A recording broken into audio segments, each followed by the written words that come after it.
अस्सलाम वालेकुम dear students, कैसे हैं आप सब। My name is Anam Rabbani and I am your teacher of social studies for grade 6। बच्चों, हम पढ़ रहे थे chapter number 7 about the main crops. So let's continue with our chapter. तो बच्चों, आज हमने बात करनी है लाइफ स्टॉक के बारे में। लाइफ स्टॉक का मतलब होता है जानवरों को पालना खेती बाड़ी के लिए, और इसके अलावा ये जो आप चिकन खाते हो उसकी जो फार्मिंग होती है यानी कि मुर्गियां पालना, ये सब भी आ जाता है लाइफ स्टॉक में। सो एनिमल्स एंड पोल्ट्री, पोल्ट्री होता है मुर्गियां पालना, और इसके अलावा ये जो जानवर पाले जाते हैं जैसे कि भैंस, गाय, ये सब आ जाता है एनिमल्स में। So buffaloes and oxen are generally used for pulling carts and ploughs, यानी कि जो भैंस है, जो गाय है और इसके अलावा बैल वगैरह, ये जनरली यूज किए जाते हैं फॉर पुलिंग कार्ट्स को खींचने के लिए, यानी कि ये खेती बाड़ी में इस्तेमाल किए जाते हैं। आपने देखा होगा या तो पिक्चर्स में या मे बी लाइवली कि कभी कभार खेतों में किसान आगे आगे चल रहे होते हैं और उनके पीछे पीछे उनके जानवर चल रहे होते हैं, यानी कि भैंस या बैल, और उनके पीछे कार्ट्स होते हैं। वो कार्ट्स क्या काम करते हैं? वो कार्ट्स जमीन को नरम करते हैं ताकि उसमें बीज बोया जा सके। Provide power for Persian wheel and threshing grain. इसके अलावा यानी खेती बाड़ी के अलावा भी इन जानवरों से कुछ काम लिए जाते हैं, जैसे कि power for Persian wheel. Persian wheel is a kind of wheel जो पानी निकालने के लिए इस्तेमाल किया जाता है। इसमें एक बेल्ट होती है और कुछ क्ले के बने हुए कप्स होते हैं, और उस बेल्ट की मदद से ये पर्शियन व्हील चलता है। लेकिन उस बेल्ट को खींचने के लिए हमें कोई पावरफुल सा जानवर चाहिए होता है जिसमें बहुत सी जान हो, ताकि जब वो उस व्हील को खींचे या उस बेल्ट को खींचे तो वो पूरा व्हील रोटेट करना शुरू कर दे।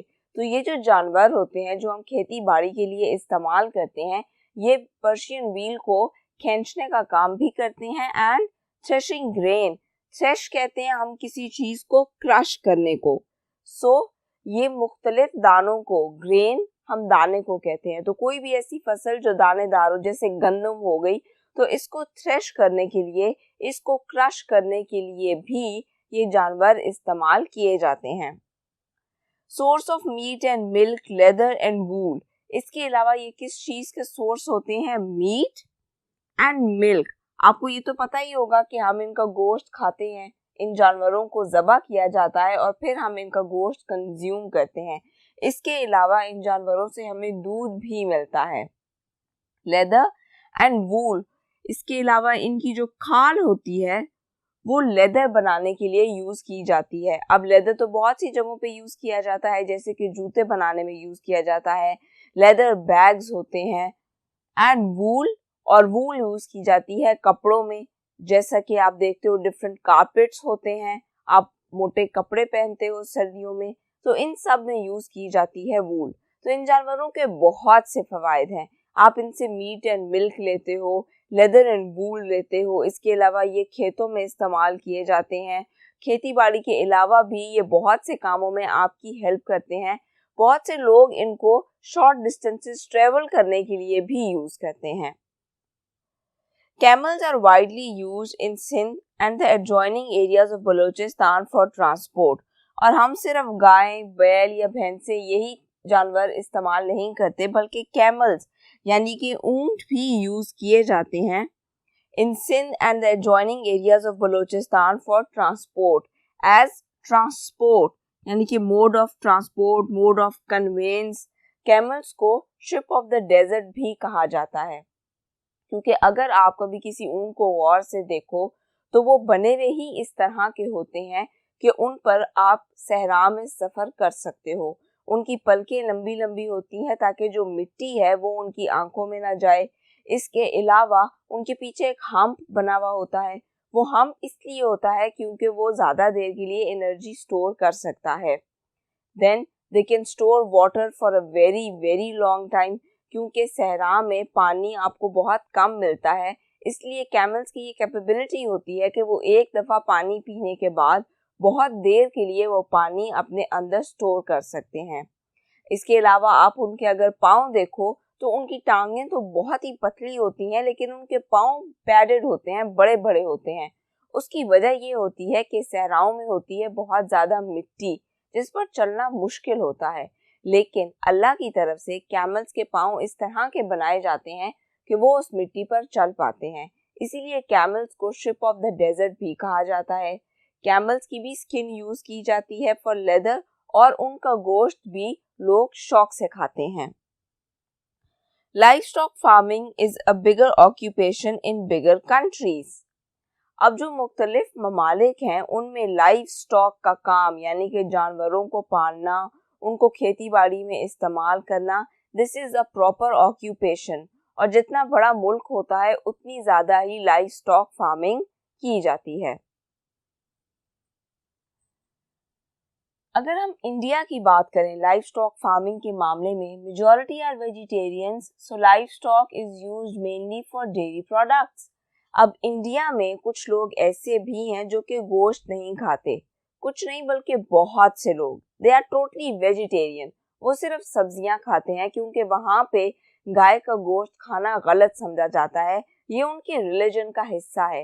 रिलीजियसली वो इस चीज़ को गलत समझते हैं कि आप गाय को ज़बह करो और उसका गोश्त खाओ, इसलिए बहुत से लोग वहाँ पे गोश्त नहीं खाते, वो सिर्फ सब्जियां खाते हैं। So majority are vegetarians, livestock is used mainly for dairy products, लेकिन फिर भी उनके यहाँ लाइव स्टॉक मौजूद है and it is used for dairy products. Dairy products यानी दूध के लिए, चीज़ बनाने के लिए, इसके अलावा भी जितनी डेयरी प्रोडक्ट्स हैं, मक्खन वगैरह, उसके लिए लाइव स्टॉक यूज किया जाता है।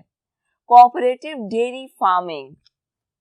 What is cooperative dairy farming? Cooperative dairy farming ये होता है कि कुछ लोग मिलकर एक डेयरी बनाते हैं, यानी कि जहाँ पे गाय, भैंसें, ये जानवर रखे जाते हैं जो कि दूध देते हैं या जिनका गोश्त इस्तेमाल किया जाता है। तो इन जानवरों की मुख्तलिफ चीज़ें इस्तेमाल करने के बाद जो प्रॉफिट आता है फिर वो लोग आपस में डिवाइड कर लेते हैं, यानी कि ये एक प्रॉपर बिजनेस होता है। So this is called cooperative dairy farming. It has encouraged proper rearing of cows and buffaloes. तो इंडिया में अब कोऑपरेटिव डेयरी फार्मिंग की जाती है and it has encouraged proper rearing of cows and buffaloes. Encourage मतलब होता है किसी को मोटिवेट करना किसी काम के लिए। तो जब लोगों ने देखा कि इस तरह का बिजनेस भी किया जाता है और इससे प्रॉफिट आता है, फायदा होता है, तो अब इंडिया में भी लाइव स्टॉक फार्मिंग की जाती है, यानी कि इन जानवरों को पाला जाता है और इनको मुख्तलिफ कामों के लिए इस्तेमाल किया जाता है। Government also contributes to improve animal husbandry. Animal husbandry भी हम कहते हैं जानवरों को पालना, यानी एक जगह पे ढेर सारे जानवरों को रखना, उनको पालना और फिर उनके मीट को बेचना, दूध को बेचना, उनकी जो स्किन है उसको बेचना। So government also contributes to improve animal husbandry, यानी कि गवर्नमेंट ने इन प्रोजेक्ट्स पे भी काम करना शुरू कर दिया है और वो कंट्रीब्यूट करती है, वो आपको कुछ पैसे देती है, कुछ लोन्स देती है कि आप कुछ जानवर खरीद लो, फिर उनको पालो और फिर उनसे जो प्रॉफिट आए आप उससे थोड़ा बहुत अपना लोन भी उतारते रहो और अपना घर भी चलाते रहो। Talking about Nepal and Bhutan, mountain goats and sheeps are useful for their wool. तो वहाँ पे जो माउंटेन गोट्स हैं यानी कि पहाड़ों में रहने वाले जो गोट्स हैं and sheeps are useful for their wool, उनकी वूल इस्तेमाल की जाती है। Skins of these animals are also exported for leather use. उनकी वूल इस्तेमाल की जाती है for making clothes, इसी तरह कारपेट्स बनाने के लिए इस्तेमाल की जाती है और उनकी फिर जो स्किन होती है वो एक्सपोर्ट भी की जाती है दूसरे मुल्कों में लेदर बनाने के लिए। Talking about Bangladesh, cattle are bred both for use on the farms and for milk and meat. अब यहाँ भी वही होता है जो कि बाकी मुल्कों में होता है कि जो कैटल है यानी कि गाय, भैंसे, बकरे, शीप, ये सब कुछ पालना। Bred is the second form of breed. Breed का मतलब होता है पालना। On the farms and for milk and meat, यानी कि खेती बाड़ी में यूज किए जाते हैं, दूध हासिल करने के लिए, गोश्त हासिल करने के लिए। Skins are used for leather products, और जैसा कि हमने बाकी मुल्कों के बारे में भी पढ़ा, इनकी स्किन्स यूज की जाती हैं for making various leather products. अब हम बात कर लेते हैं फिशिंग की। Natural source of protein. So fishes are natural source of protein. They are a very, very healthy diet. Common to all coastal regions of South Asia as an occupation. अब जहाँ भी समंदर होगा या दरिया होगा वहाँ पे फिशेस भी मौजूद होंगी। कोस्ट के बारे में मैं पहले भी आपको कई बार बता चुकी हूँ। कोस्टल एरिया होता है जो किनारे का एरिया होता है किसी दरिया या समंदर का।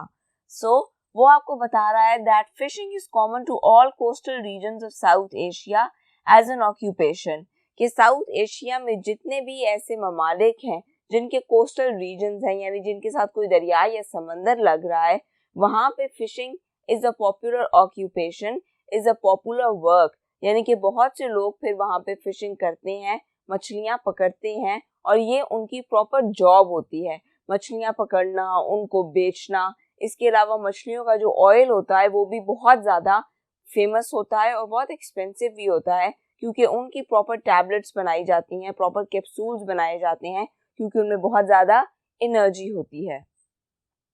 Pakistan's total fish catch is becoming less due to illegal fishing by other countries in Pakistan's waters. अब पाकिस्तान का जो टोटल फिश कैच था, यानी कि यहाँ पर जो टोटल मछलियाँ पकड़ी जाती थी, वो पिछले कुछ सालों के मुकाबले में कम हो गया, क्योंकि जो पाकिस्तानी वाटर्स हैं, यानी हमारे मुल्क का जो पानी है, हमारी जो टेरिटरी है, उसमें बहुत से दूसरे ममालिक भी इलीगली फिशिंग करते हैं, यानी कि ऑल्दो उनको परमिशन नहीं है लेकिन वो इलीगली फिशिंग करते हैं और मछलियों को पकड़ते हैं, जिसकी वजह से फिर हमारे हिस्से में कम मछली आती है। अनफॉर्चुनेटली फिशिंग की वजह से हमारी बहुत सी फिशेस की जो वैरायटीज हैं वो भी कम हो गई हैं और फिशेस की अमाउंट भी कम हो गई है, which is actually very dangerous. बच्चों, अब आपकी एक्सरसाइज में there is a question number 4 कि पाकिस्तान में इंडिया के मुकाबले में ज़्यादा क्रॉप्स क्यों प्रोड्यूस की जाती हैं, इसकी क्या वजह है? तो इसका जवाब ये है कि एक तो इंडिया साइज में, यानी कि अगर ओवरऑल एरिया देखा जाए हमारी कंट्री का और उनकी कंट्री का, तो वो बड़ा है, जिसकी वजह से उनकी क्रॉप्स की जो डिमांड है वो भी हमारे से ज़्यादा है। इसके अलावा बहुत से पाकिस्तानी दूसरे मुल्कों में भी रहते हैं और वो यहाँ पर अपनी इनकम भेजते हैं, जिसके नतीजे में यहाँ पर जो उनकी फैमिलीज हैं वो इनकम वो लगाती हैं इन फार्मिंग, यानी कि क्रॉप्स के सीड्स खरीदना और उनको फिर उगाना, जिसकी वजह से यहाँ पर क्रॉप्स की प्रोडक्शन काफ़ी अच्छी होती है। And by the way talking, we are an agricultural country, हमारी कंट्री का बहुत सा हिस्सा है जो कि एग्रीकल्चर में सर्व किया जाता है। तो बच्चों, यहाँ पे हमारा ये लेक्चर ख़त्म होता है। अपना और अपनी फैमिली का बहुत सा ख्याल रखिएगा। अल्लाह हाफिज़।